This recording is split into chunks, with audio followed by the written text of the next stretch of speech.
Hi ನಮಸ್ಕಾರ. After operation London cafe ಎನ್ನುವಂಥ cinema ಇವತ್ತು ಬಿಡುಗಡೆಯಾಗಿದೆ. ಸಿನಿಮಾವನ್ನು ನಾನಿನ್ನೂ ನೋಡಿಲ್ಲ, ಆದರೆ ಸಿನಿಮಾದ ಬಗ್ಗೆ ಮಾತಾಡೋಣ ಅಂಥೇಳಿ ಬಂದು ಕೂತಿದ್ದೀನಿ. ಈ ಸಿನಿಮಾದ ಟ್ರೇಲರ್ ನೋಡಿದ್ದೀನಿ. ಇಡೀ ಸಿನಿಮಾ ತಂಡ ನನಗೆ ಪರಿಚಿತ ಇರುವಂಥ ತಂಡ. ಮುಖ್ಯವಾಗಿ ಸಿನಿಮಾಕ್ಕೆ ಆ್ಯಕ್ಷನ್ ಕಟ್ ಹೇಳಿರುವಂತಹ ನಿರ್ದೇಶಕ ಸಡಗರ ರಾಘವೇಂದ್ರ, ಮೂಲತಃ ಕುಂದಾಪುರದವರು, ಒಂದು ಕಾಲದಲ್ಲಿ ನನ್ನ ಬಾಸ್ ಆಗಿದ್ದವರು. ಸಡಗರ ಎನ್ನುವಂಥ ಮ್ಯಾಗ್ಝಿನ್ನಲ್ಲಿ ನಾವಿಬ್ಬರು ಒಟ್ಟಿಗೆ ಕೆಲಸ ಮಾಡಿದ್ದೀವಿ. ಸಿನಿಮಾ ರಂಗದ ಜರ್ನಿ ಸಡಗರ ರಾಘವೇಂದ್ರ ಅವರದ್ದು ಭಾಳ ದೊಡ್ಡದು. ಇವತ್ತು ಕಾಂತಾರದ ಮೂಲಕ ಒಂದು ದಂತ ಕಥೆಯಾಗಿರುವಂತಹ ರಿಷಬ್ ಶೆಟ್ಟಿ ಮತ್ತು ಸಡಗರ ರಾಘವೇಂದ್ರ ಒಂದೇ ಸಿನಿಮಾದ ಇನ್ಸ್ಟಿಟ್ಯೂಟ್ನಿಂದ ಅದಕ್ಕೆ ಸಂಬಂಧಪಟ್ಟಂಥ ಕೋರ್ಸನ್ನು ಮುಗಿಸ್ಕೊಂಡು ಒಂದೇ ಕಾಲಕ್ಕೆ ಹೊರಗೆ ಬಂದವರು. ರವಿ ಶ್ರೀವತ್ಸ ಅವರ ನಿರ್ದೇಶನದ ಗಂಡ ಹೆಂಡತಿ ಸಿನಿಮಾದಲ್ಲಿ ಇವರಿಬ್ಬರೂ ಕೂಡ ಕೆಲಸ ಮಾಡಿರುವಂಥದ್ದು. ಇವತ್ತು ರಿಷಬ್ ಶೆಟ್ಟಿ ದೊಡ್ಡ ಸ್ಟಾರ್ ಆಗಿದ್ದಾರೆ, ಒಂದು ದೊಡ್ಡ ಇತಿಹಾಸವನ್ನು ನಿರ್ಮಾಣ ಮಾಡಿದ್ದಾರೆ. ಸಡಗರ ರಾಘವೇಂದ್ರ ದೊಡ್ಡ ಜರ್ನಿಯನ್ನು ತಗೊಂಡ್ರು. ಈಗ ಸ್ವತಂತ್ರವಾಗಿ ಆಪರೇಷನ್ ಲಂಡನ್ ಕೆಫೆ ಎನ್ನುವಂಥ ಸಿನಿಮಾವನ್ನು ನಿರ್ದೇಶನ ಮಾಡಿದ್ದಾರೆ. ಸಿನಿಮಾ ಇವತ್ತು ರಿಲೀಸ್ ಆಗಿದೆ. ಈ ಸಿನಿಮಾದಲ್ಲಿ ನಟಿಸಿರುವಂತಹ ನಟ ಜಿಲ್ಕಾ ಮೂಲಕ ಬೆಳ್ಳಿ ತೆರೆಯಲ್ಲಿ ಮಿಂಚಿದಂಥ ಹುಡುಗ.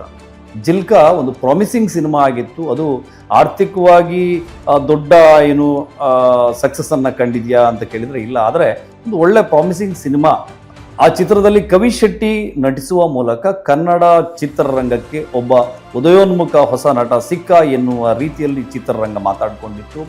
ಒಂದು ಶೇಡ್ನಲ್ಲಿ ನೋಡಿದ ತಕ್ಷಣಕ್ಕೆ ಕಿಚ್ಚ ಸುದೀಪನ್ನ ಹೋಲುವಂಥ ಈ ನಟ ಒಳ್ಳೆಯ ನಟ ಕೂಡ ಹೌದು. ಯಾಕಂದರೆ ಆಫ್ಟರ್ ಆಪರೇಷನ್ ಲಂಡನ್ ಕೆಫೆಯ ಟ್ರೇಲರನ್ನು ನೋಡಿದಾಗ ಅಲ್ಲಿ ನಟಿಸಿರುವಂಥ ಪರಿ ಇದೆಯಲ್ಲ, ಒಬ್ಬ ಹೊಸ ನಟ ನಟಿಸಿದ್ದಾನೆ ಅಂತ ಅನಿಸೋದಿಲ್ಲ. ಬಹಳ ಪರಿಣಿತ ನಟ ಇದರಲ್ಲಿ ಅಭಿನಯಿಸಿದ್ದಾನೆ ಎನ್ನುವಂಥ ಒಂದು ನಟನ ಚಾಣಾಕ್ಷತೆಯನ್ನು ಇದರಲ್ಲಿ ಪ್ರಸ್ತುತಪಡಿಸಿದ್ದಾರೆ ಕವೀಶ್.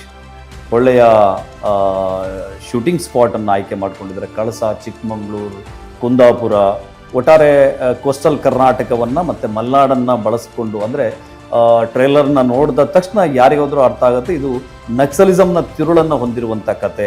ಹಾಗಂತೇಳಿ ಸಿನಿಮಾ ಎಲ್ಲೋ ಒಂದು ಕಡೆ ನಕ್ಸಲಿಸಮನ್ನು ಗ್ಲೋರಿಫೈ ಮಾಡುತ್ತಾ ಕೇಳಿದರೆ ಖಂಡಿತ ಇಲ್ಲ ಅಂತೇಳಿ ಈಗಾಗಲೇ ಚಿತ್ರತಂಡ ಹೇಳಿದೆ. ಹೆಂಗೆ ಬರುತ್ತೆ, ಏನು ಸ್ಟೋರಿ, ಇದ್ರ ಕತೆ ಏನು, ಯಾವ ಬೇಸ್ ಮೇಲೆ ಕಥೆಯನ್ನು ಕಟ್ಟಿದ್ದಾರೆ ಅನ್ನೋದನ್ನು ಸಿನಿಮಾ ನೋಡಿಯೇ ನಾವು ಹೇಳಬೇಕಾಗತ್ತೆ. ಸಿನಿಮಾದಲ್ಲಿ ನಟಿಸಿರುವಂತಹ ನಟಿ ಮೇಘಾ ಶೆಟ್ಟಿ.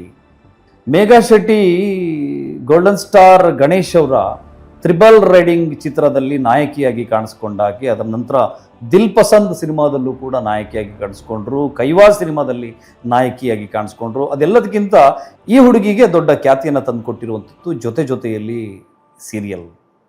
ಕಿರುತೆರೆಯಿಂದ ಬೆಳ್ಳಿತೆರೆಗೆ ಬಂದಂಥ ಮೇಘಾ ಶೆಟ್ಟಿ ಈಗ ಆಪರೇಷನ್ ಲಂಡನ್ ಕೆಫೆಯಲ್ಲಿ ಮಂಜುಳಾಳನ್ನು ನೆನಪಿಸುವಂತಹ, ಅಂದರೆ ಬಜಾರಿ ಪಾತ್ರಗಳು ಅಂತೇಳಿದರೆ ಕನ್ನಡ ಚಲನಚಿತ್ರ ಜಗತ್ತಿನಲ್ಲಿ ತಕ್ಷಣಕ್ಕೆ ನೆನಪಾಗುವುದು ಚಿತ್ರನಟಿ ಮಂಜುಳಾಳನ್ನು ನೆನಪಿಸುವಂತಹ ಪಾತ್ರವನ್ನು ಮೇಘಾ ಶೆಟ್ಟಿ ಈ ಸಿನಿಮಾದಲ್ಲಿ ಮಾಡ್ತಾ ಇದ್ದಾರೆ ಅಂತ ಕಾಣುತ್ತೆ. ಒಟ್ಟಾರೆ ಒಳ್ಳೆಯ ಸಿನಿಮಾವನ್ನು ಮಾಡಲಿಕ್ಕೆ ಒಂದು ಒಳ್ಳೆಯ ಪ್ರೊಡಕ್ಷನ್ ಟೀಮ್ ಹೊರಟಿದೆ. ವಿಜಯ್ ಶೆಟ್ಟಿ ಕೂಡ ನನ್ನ ಗೆಳೆಯ. ಸಿನಿಮಾದ ಬ್ಯಾಕ್ಗ್ರೌಂಡ್ ಸ್ಕೋರ್ ಭಾಳ ಚೆನ್ನಾಗಿದೆ, ಕ್ಯಾಮರಾ ವರ್ಕಿಂಗ್ ಭಾಳ ಚೆನ್ನಾಗಿ ಕಾಣಿಸ್ತಾ ಇದೆ. ಇಲ್ಲಿ ನಿರ್ದೇಶಕ ಭಾಳ ಪರಿಣಿತರಾಗಿರುವ ಕಾರಣಕ್ಕೆ, ಹಲವಾರು ಹಿಟ್ ಸಿನಿಮಾಗಳಲ್ಲಿ ತನ್ನನ್ನು ತಾನು ತೊಡಗಿಸಿಕೊಂಡಿರುವಂಥ ನಿರ್ದೇಶಕರಾಗಿರುವ ಕಾರಣಕ್ಕೆ ಸಿನಿಮಾ 100% ಪ್ರಾಮಿಸಿಂಗ್ ಆಗಿರುತ್ತೆ ಅಂತ ನನಗೆ ಭರವಸೆ ಇದೆ. ಸಿನಿಮಾ ಇವತ್ತು ರಿಲೀಸ್ ಆಗಿದೆ, ಒಳ್ಳೆ ಓಪನಿಂಗ್ ಕೂಡ ಸಿಕ್ಕಿದೆ. ಇಲ್ಲಿಯ ತನಕ ಚಿತ್ರದ ತಂಡದ್ದು ಸಿನಿಮಾ, ಇನ್ನು ಮುಂದೆ ಪ್ರೇಕ್ಷಕರದ್ದು.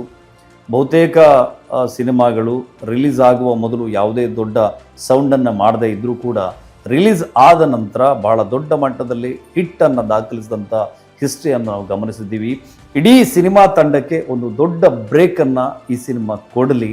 All the best after operation London cafe. ಒಟ್ಟಾರೆ ಇಡೀ ಸಿನಿಮಾ ತಂಡ ಒಂದು ಯಶಸ್ಸನ್ನು ಕಾಣಲಿ ಅಂತ ಹಾರೈಸ್ತಾ ಸಿನಿಮಾವನ್ನು ನೋಡ್ಕೊಂಡು ಬಂದು ಮತ್ತೊಂದು ಸಾರಿ ನಾನು ರಿವ್ಯೂ ವಿಡಿಯೋವನ್ನು ಮಾಡ್ತೀನಿ. ಅಲ್ಲಿಯ ತನಕ ನಮಸ್ಕಾರ.